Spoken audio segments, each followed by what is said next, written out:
Imagine this. Your conference has an opportunity to have a bowl game in your conference's geographic footprint. Even better, the game is not only in the biggest city in your conference, but the second biggest city in America. Not only does your conference have one school in said city, but they have two schools there. However, the only caveat is you have to play on Christmas Day. This sounds like an easy decision, right? Your conference probably would take this bowl game. The Pac-12 had an opportunity just like this in 2001, but denied it for questionable reasons and regretted it. Before I start, I ask that you like this video and subscribe to the channel. We got podcasts, interviews, and mini documentaries just like this. Over 83% of my watch time comes from non-subscribers, so why don't you stay a while and subscribe? Now, back to our story. Our story starts in the 2001 college football offseason. Hawaii's two postseason bowl games, the Aloha and Oahu Bowls, both recently struggled with low attendance and were looking to move one or possibly both bowls to the mainland. Among the new sites for each bowl were Seattle, San Francisco, Anaheim, California, and Columbia, South Carolina. Yes, you heard that correctly. Columbia, South Carolina could have been the host of the Aloha Bowl. By August 2001, the Oahu Bowl had moved to Seattle, while Aloha Bowl officials in the city of Anaheim were able to negotiate a 5-year deal with Edison Field, the home of the Anaheim Angels, to host the bowl game. Edison Field, previously known as Anaheim Stadium, had hosted the Freedom Bowl from 1984 to 1994. However, the Pac-10 refused to agree to send a team. The reason why? ABC wanted the game to remain on Christmas Day, as the Aloha Bowl had been played on Christmas since 1987. The conference stated they had no interest playing on Christmas Day in Anaheim or anywhere else, as Pac-10 Assistant Commissioner Jim Muldoon reasoned. "We don't think it will draw," he said. This was a reasonable argument if the game was still in Hawaii. However, Anaheim was right in the conference's footprint. The Pac-10 had USC and UCLA less than 30 miles away, and Arizona and Arizona State were less than 500 miles away from Anaheim. So there's 4 out of a 10 chance you get a team that can draw well to play in Anaheim. And it's not like the TV ratings were horrible. The 1999 Aloha Bowl drew a 3.7 TV rating on Christmas Day on ABC, almost on par with that day's NBA action, which drew a 3.8 TV rating on NBC.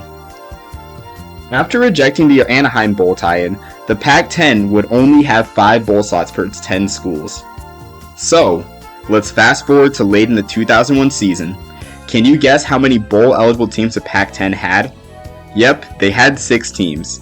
Can you guess who the 5th and 6th ranked teams were? Yep, they were USC and UCLA. To make this situation even worse, ABC ended up getting their way and moving the Las Vegas Bowl, which took the Pac-10's 5th place team to Christmas Day anyway. So, the Pac-10 lost the bowl spot over playing on Christmas and ended up playing on Christmas Day anyway. The Pac-12 sabotaging itself is not just a recent trend, folks. Anyway, at season's end, USC was the 5th place team in the conference, going 6-5 overall and 5-3 in the Pac-10, so they would take the Las Vegas Bowl spot. As for UCLA, the 6th place team, the Bruins started the season 6-0 and peaked at number 4 in the AP poll, but had lost 4 of their last 5 to finish the season at 7-4 and 4-4 in the Pac-10. One of those losses was a 27-0 embarrassment to crosstown rival USC, essentially clinching USC's spot in the Las Vegas Bowl.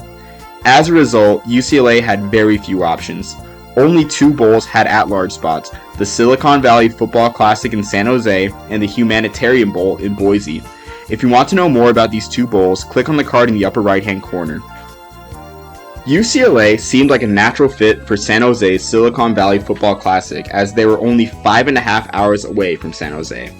Yet, this proximity made the Silicon Valley Football Classic's organizers dodge them due to a fear of UCLA fans not buying hotel rooms and helping the local economy.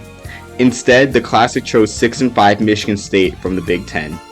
UCLA stated they would not go to the Humanitarian Bowl in Boise as they would lose about $300,000. So, ultimately, UCLA did not go to a bowl when they could have played in front of a hometown crowd and a national TV audience on ABC. By not having a bowl game for UCLA with negligible travel costs, the Pac-10 lost about $400,000 worth of bowl revenue which was what each team received in 2000 to play in the Aloha Bowl. That is around $672,000 in 2023 when adjusted for inflation. The Pac-10's concerns for viewership and attendance were unfounded, as despite being on Christmas Day, the Las Vegas Bowl sold 30,894 tickets, its most ever. If USC and Utah sold this many tickets in Las Vegas, imagine how much a UCLA bowl game in Anaheim, essentially a home game, would have drawn. And there is a residual effect of USC and Utah not playing on Christmas because of the Anaheim Bowl and selling even more tickets in retrospect. The Pac-10's fears simply cost them a golden opportunity. In the end, the Aloha Bowl did end up moving to San Francisco before the 2002 season, and of course we got the Hawaii Bowl in 2002, thank God for that. While Anaheim did not get a bowl, we did get the LA Bowl beginning in 2021 however. But back to our main topic. When life gives you a bowl in your geographic footprint and your largest city with 2 teams located in said city, you gotta take it. Like and subscribe for more mini documentaries and podcasts like this. Goodbye.